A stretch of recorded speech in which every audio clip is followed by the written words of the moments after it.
சேலத்தில் அரசு பள்ளி மாணவர்கள் காலில் விழுந்து மன்னிப்பு கேட்டிருக்கிறார் பாமக எம்எல்ஏ. கூடுதல் விவரங்களை செய்தியாளர் வினோத் வழங்க கேட்கலாம். வினோத், வணக்கம். இந்த விவகாரம் குறித்த முழு விவரங்கள் என்ன? சேலம் மேற்கு சட்டமன்ற தொகுதிக்கு உட்பட்ட பாகல்பட்டி அரசு மேல்நிலைப் பள்ளியில் இன்றைய தினம் மாணவ மாணவிகளுக்கான இலவச மிதிவண்டி வழங்கும் விழாவில் பாட்டாளி மக்கள் கட்சியை சேர்ந்த சட்டமன்ற உறுப்பினர் அருள் கலந்து கொள்கிறார். அப்போது அங்கிருந்த திமுக நிர்வாகிகள் சிலர் அவரை மிதிவண்டி கொடுக்க விடாமல் தடுத்ததாக கூறப்படுகிறது.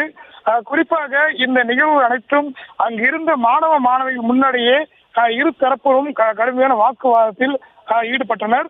இதனை கவனித்துக் கொண்டிருந்த மாணவ மாணவிகள் அதிருப்திக்கு உள்ளானார்கள். பின்னர் சுமார் அரை மணி நேரத்துக்கு பிறகு இரு தரப்பிடமும் பேச்சுவார்த்தை நடத்தப்பட்டு பின்னர் சமாதானம் அடைந்திருக்கிறார்கள். அதாவது திமுக தரப்பிலிருந்து இது நாங்கள் சைக்கிள் கொடுத்துக் கொள்கிறோம், நீங்கள் கொடுக்க கூடாது என சட்டமன்ற உறுப்பினரிடம் கூறியதாக தெரிய வருகிறது. இதற்கு சட்டமன்ற உறுப்பினர் தரப்பிலிருந்து எனது சட்டமன்ற தொகுதிக்கு எல்லைக்கு உட்பட்ட பகுதியில் இந்த பள்ளி வருகிறது, எனவே நாங்கள் சைக்கிள் வழங்குகிறோம், இது அரசு விழா மட்டுமே, அரசியல் நிகழ்ச்சி இல்லை என தெளிவாக கூறியிருக்கிறார்கள். இருந்த போதும் சைக்கிளை தரவிடாமல் தொடர்ந்து வாக்குவாதத்தில் ஈடுபட்டிருக்கிறார்கள்.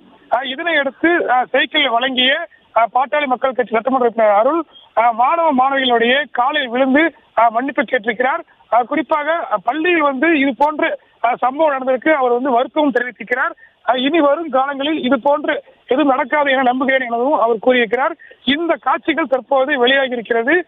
சுமார் ஒரு மணி நேரத்துக்கு மேலாக மாணவர் மாணவி முன்னாடியே இந்த மோதலானது ஏற்பட்டிருக்கிறது. பின்னர் ஒரு கட்டத்தில் பேச்சுவார்த்தை உடன்பாடு ஏற்படவே இரு தரப்பும் தற்போது மிதிவண்டி வழங்கியிருக்கிறார்கள். அவர் சொல்றது நல்ல கருத்துக்களை சொல்ல வேண்டிய இடத்துல ஒரு அநாகரிகமான செயல்பாட்டுக்கு உங்கள் எல்லாத்திற்கும்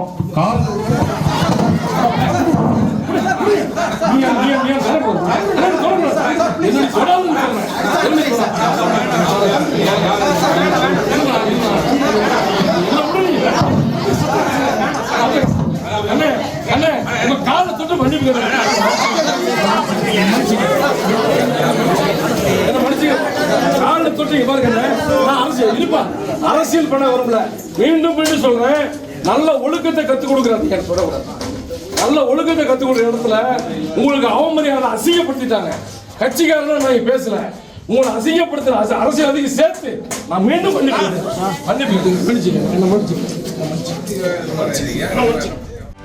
செய்திகளை உடனுக்குடனும் துல்லியமாகவும் தெரிந்து கொள்ள சப்ஸ்கிரைப் பண்ணுங்க.